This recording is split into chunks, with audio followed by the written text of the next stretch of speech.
Bonsoir à tous, bienvenue dans C'est de la balle avec évidemment Sébastien Dallet. Bonsoir Seb. Bonsoir. Nos invités ce soir, l'ETAC Handball avec nous, la nouvelle présidente du club Marie-Jo de Sutter. Bonsoir. Bonsoir. Un des joueurs de l'équipe de National 2, Eddy Chevance. Bonsoir. Et puis un bénévole en BIC, c'est ça, hein? C'est ça, en bonsoir. BIC, en Barzoumian. Bien sûr, il y a dans cette émission la séquence de Seb. Notre ex-footeur va s'essayer ce soir au Kung Fu. C'est un tir de handball bien spécifique, bien spécial. C'est la classe. C'est la classe. C'est le haut niveau, quoi. On commence donc avec la présidente, toujours la classe. Avec comment ça s'est passé déjà? On ne vous connaît pas en tant que présidente. La dernière émission, c'était Eric Lehmann en tant que président. Comment ça s'est passé pour arriver à ce poste de présidente? Eh bien, c'est vrai que j'ai toujours été quand même grand amateur de handball, ayant pratiqué moi-même le handball il y a quand même quelques années maintenant, au TOS. Très très bon niveau, avec notamment avec Carole Martin.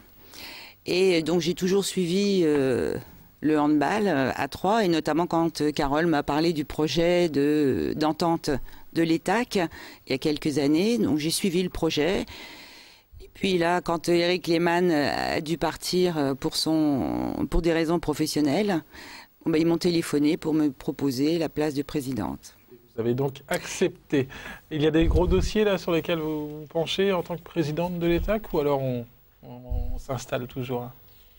Alors, il y a des gros dossiers, pas gros dossiers, mais disons que déjà, il faut que je prenne toute la mesure du poste, toutes les responsabilités que ça engendre, et surtout les responsabilités budgétaires. Et c'est pas une mince affaire. C'est peut-être donc le plus compliqué. Est-ce qu'il y a eu des bonnes surprises? Oh, il n'y a pas eu de mauvaise surprise, en tout cas. Bon, tant mieux. Et côté terrain, c'est aussi une bonne surprise. Donc, oui. Cette montée en National 2 pour les garçons, plutôt encourageant ce début de saison pour les garçons. C'est plutôt encourageant. Alors, c'était l'objectif de l'entente, hein, c'était de monter le club au plus haut niveau. Alors, on ne sera pas trop ambitieux non plus, mais déjà la montée en National 2, c'était important, c'était une belle réussite pour le club. Donc, on peut dire que l'objectif premier avait été atteint. Maintenant, ça va être de hisser le club au niveau supérieur, c'est-à-dire National 1. Alors, on va prendre le temps. Déjà se maintenir en National 2, on va regarder le classement provisoire, donc après quelques journées. Oui, on le disait, plutôt encourageant, plutôt surprenant ce début de saison? Non, je dirais pas surprenant. Encourageant, oui. Surprenant, non, puisqu'à partir du moment où on accède à une division supérieure, c'est qu'on a le niveau. Donc après, c'est vrai que c'est un peu s'étalonner avec les autres clubs, voir un peu dans la poule lesquels sont les meilleurs, lesquels sont les moins forts, et puis voir à quel niveau on se situe. Alors c'est vrai que les matchs du début de saison ont été un peu euphoriques, encourageants. Et puis bon, samedi soir, il y a eu... La fessée contre Cernay. C'est la première fois que Seb allait voir l'ETAC, et là, il n'avait pas perdu à domicile depuis 2 ans et demi. Et je voilà. tiens à m'en excuser. Simplement, je suis parti à la mi-temps. Bon, l'ETAC ne perdait que d'1 point. Oui. Voilà. Et voilà. Et à la fin, donc, presque 10 buts d'écart pour les Alsaciens. Oui. Bon, en tout cas, le maintien, donc c'est le premier objectif pour cette National 2. Ça passera notamment par des bonnes performances d'Eddy. Pour l'instant, c'est plutôt mal barré avec cette blessure. Qu'est-ce qui se passe? Ménisque. Donc en fait, ça faisait plusieurs mois qu'il se bloquait, il se débloquait. Et puis en fait, dimanche dernier, dans le vestiaire, il s'est bloqué. Vous l'avez perdu. Le ménisque, c'est un petit os qui se retrouve dans le genou. On en a deux, un à l'intérieur et un à l'extérieur. Ça fait un peu le joint. Pour que les gens puissent comprendre. Et donc ça fait 2 mois d'arrêt, c'est ça? À peu près, ouais. Genre 1 mois avant de recourir, et après il faut voir comment ça va se passer, quoi. Et comment ça se passe dans la tête justement dans ce début de saison? Une nouvelle blessure, vous qui en avez connu pas mal déjà dans votre carrière. Ça va, c'est toujours, de toute façon moi je rentre toujours dans les mois assez difficiles, novembre, décembre normalement. C'est souvent ces mois-là que je me blesse. Bon là j'ai pris un peu d'avance. En fait tu voulais passer l'hiver au chaud. En fait j'arrive souvent à être en arrêt pour les championnats du monde, donc... Oui, ouais. Donc souvent je suis au chaud dans les mois d'hiver, donc c'est super bien dans mon métier, vu que je suis souvent au froid quand même. Donc là ça m'avantage. Mais bon, après voilà, j'ai quand même mon patron à côté qui met un peu les hauts là, donc après c'est surtout ça le gros point. On se doute que c'est pas volontaire, quoi. Non, tu non, dois bah être bien non, malheureux de toute façon ouais, aujourd'hui. Mais bon, comment après, tu gères un peu ça alors? Bon, je garde le sourire, hein, on n'a pas le choix. Il faut faire avec la blessure. Bon, de toute façon, ça me pendait au nez depuis un petit moment. Donc je savais que j'allais l'avoir. Bon, le plus tard était le mieux. Bon, bah, ça arrivait là, quoi. Bon, Eddy, avant d'être blessé, qui évoluait auparavant à Sainte-Maure, c'est ça? Sainte-Maure, oui. Comment vous êtes passé de Sainte-Maure chez le voisin Étac? À Sainte-Maure, j'ai toujours été là-bas, ça se passait super bien. Et dans les dernières années, les choses font que les gens viennent moins de s'entraîner par rapport à leur vie de famille et tout ça. Et moi, j'avais encore envie d'évoluer à un niveau et surtout d'investir. Donc en fait, j'ai été tapé à la porte. Ils sont venus me chercher et j'ai répondu présent, quoi. Et c'est quel profil ils sont venus chercher justement, notamment Carole Martin, Christophe Guéry? Un ailier, un joueur, mon côté battant, mec qui a envie de jouer, quoi. Donc pas de guéguerre en tout cas entre les deux clubs? Je pense pas, non. Moi, pas spécialement. Et puis je pense pas entre présidents non plus. Et puis les deux clubs sont jamais tirés la bourre non plus, quoi. Même au niveau amateur, il y a une petite fierté comme ça d'évoluer maintenant en National 2? Bah oui, c'est quand même le 4e niveau, donc c'est quand même assez intéressant, quoi. 4e niveau à l'échelon national. Il y a des objectifs après donc le rétablissement quand même pour cette saison? Finir la saison et après voir, quoi. Voir si je continue, si j'arrête. Ah oui, d'accord. Ouais. Oui, avec toutes ces blessures, j'imagine qu'on se pose pas mal de questions. J'ai quand même 28 ans. Oh, voilà, c'est déjà pas mal, non? J'ai besoin de mes genoux pour bosser. Et... Donc voilà, on verra bien après. Bon, en tout cas, il est venu sur le plateau, on peut le féliciter avec ses béquilles, c'est quand même courageux. On se retourne maintenant vers Seb, lui, il est à 100% de sa capacité physique. Tout à fait, oui. Allez, c'est l'heure de la séquence de Seb. Au programme ce soir, le Kung Fu. On regarde tout de suite ce que ça donne en images. Bah écoute Seb, je pense que l'initiation pour l'instant ça a l'air de te botter. Donc on va continuer sur une petite figure qui s'appelle le Kung Fu qu'on utilise rarement au handball mais qui est très spectaculaire et qui est une arme redoutable quand on se retrouve avec un ailier enfermé ou machin. Un ailier qui va déborder, qui se trouve enfermé, le gardien ici bien fixé. Et on sort une belle passe centrale avec un gars qui arrive au-dessus de la zone sans mettre le pied dedans. Tu sautes, tu montes, tu récupères la balle en zone et tu tires sans remettre les pieds dans la zone. Allez, c'est parti, tape. Allez, c'est parti.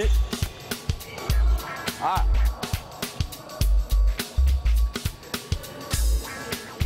Donc là, évidemment, faut avoir un peu de jump, maîtriser la motricité. Elle était peut-être un peu basse là. Ouais, elle était peut-être un peu basse. On est d'accord. Applique-toi Ludo sur la passe. Ouais, c'est pas mal. Et maintenant une main, c'est ça? Ah non, on essaye avec une main. Ouais, c'est pas mal. Au niveau du jump, c'est pas mal. Au niveau de la dissociation, c'est pas mal. Au niveau du timing, de suspension, il est pas mal. Alors quoi qu'il a fait du sport, ce jeune homme. Ah, hop, ça monte. Ah, il est un petit peu en zone, belle Lulu. Bah écoute, c'est parfait ça. On va dire que il manque encore un petit peu d'équilibre dans le saut et ça sera parfait, quoi. Ouais, super facile. Ouais, allez, c'est parfait. Ouais. Pas zone là? Non, t'es pas en zone, là, c'est parfait là. Parfait, la détente. Parfait. Nickel. Détente verticale impeccable. Une bonne prise de balle. Là, voilà. Bon Seb, alors les doigts dans le nez vraiment cette séquence? Ouais, non, c'était super sympa. Bon, comme toutes les séquences d'ailleurs, mais là c'est vrai que c'était sympa. J'avais un bon passeur. Je leur ai montré un peu, ils se sont foutus de moi un peu au départ, donc j'ai vite essayé de corriger le tir quand même, de leur montrer que j'étais présent. Marie-Jo, c'est plutôt... bon. Oui, déjà il peut signer? Ah, il peut signer une licence, oui. Après, ça ne veut pas dire qu'il jouera en National 2. Et le Kung Fu, c'est quand même plutôt rare? C'est assez rare parce qu'il faut des qualités athlétiques importantes quand même. Il faut sauter haut, longtemps, rester en suspension assez longtemps, sinon après il y a appui zone. Oui, c'est un geste technique qui n'est pas si facile que ça. C'est pour ça qu'il n'est pas fait si souvent. Et en général, on essaie d'assurer quand même le résultat du tir. Donc c'est vrai qu'on voit ça souvent à la télévision, en fin de match, quand les joueurs veulent se faire plaisir, ils font des démonstrations artistiques comme ça. Mais c'est vrai que c'est très spectaculaire. Et... Ça demande aussi beaucoup de coordination et d'entente entre les deux joueurs aussi. Bien sûr, bien sûr. Oui. Et Eddy, vous avez déjà perdu des ménisques comme ça en tentant des Kung Fu? Non, pas de ménisque là-dessus, pas sur Kung Fu, mais un genou, un ligament sur un atterrissage sur une suspension. D'accord, donc attention Sébastien, c'est quand même dangereux. Allez, on va passer la dernière séquence de cette émission. C'est un gros plan sur un bénévole du club. Il s'agit ce soir d'Ambic. Votre rôle au club, c'est quoi? Multifonction, hein, je crois savoir. C'est ça, multifonction. Je m'occupe des jeunes, notamment les moins de 9 ans, les moins de 12 ans. Je fais de l'arbitrage pour le club aussi, en parallèle. Donc multifonction, ça peut être entraîner les jeunes, les accompagner sur les matchs, donner des coups de main sur les tables de marque quand il y en a besoin. Et puis, un joueur comme Seb, là, en tant que jeune joueur, là, vous l'avez vu faire un kung-fu, il y a du potentiel, là, vous qui décelez le potentiel chez les jeunes joueurs? Oui, il y a du potentiel. Après, il faut améliorer, mais il y a toujours du potentiel. Bon. En dehors de votre rôle au club, bien. Merci, c'est gentil. Depuis combien de temps votre rôle au club de bénévoles donc? Je suis au club depuis une dizaine d'années, et j'encadre des jeunes depuis 5-6 ans. Et j'ai toujours été à l'ETAC. En tant que joueur dans un premier temps, toujours en tant que joueur aujourd'hui? Toujours en tant que joueur, mais je joue pour un club de l'Entente. En fait, je joue pour le Savino Chaplin, mais un club de l'Entente en fait. D'accord, donc pas pour l'ETAC. Est-ce qu'il y a des jeunes joueurs que tu t'es occupé qui sont déjà en équipe première là? J'ai eu Rémi, Guillaume, le gardien.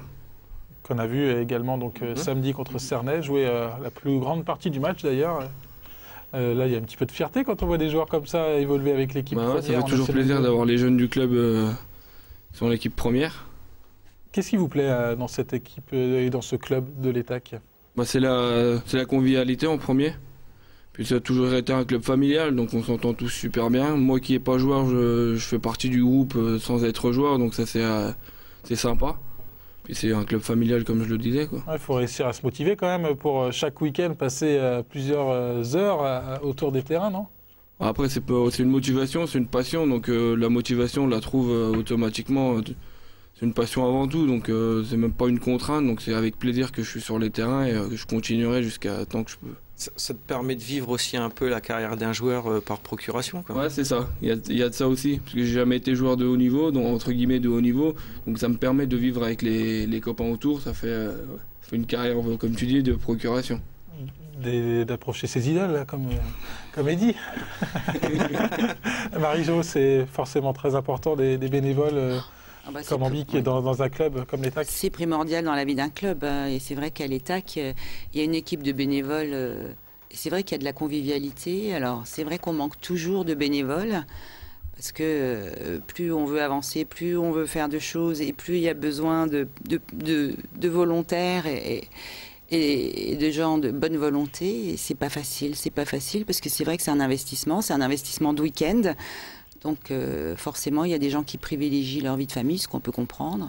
Mais c'est vrai que c'est un investissement important et c'est vrai que le travail que font les bénévoles le samedi soir, c'est phénoménal. Il y a beaucoup de monde autour de la buvette. Oui. Pas qu'à la buvette. Dernière question pour Ambic, est-ce que tu as été apporter des nouvelles à l'hôpital à Eddy, non? Quand il était à l'hôpital, ça, non? Tu fais pas ça en plus? Non, je fais pas ça en plus. On fait pas des pansements non plus. Tu fais même pas les pansements. Ça reste du domaine privé. Merci en tout cas à tous les trois d'être venus pour cette première émission de l'année. Pour l'ETAC Handball dans C'est de la balle. Merci Seb. La semaine prochaine, on reparle motoball. Le générique est déjà là. À la semaine prochaine pour un nouveau numéro.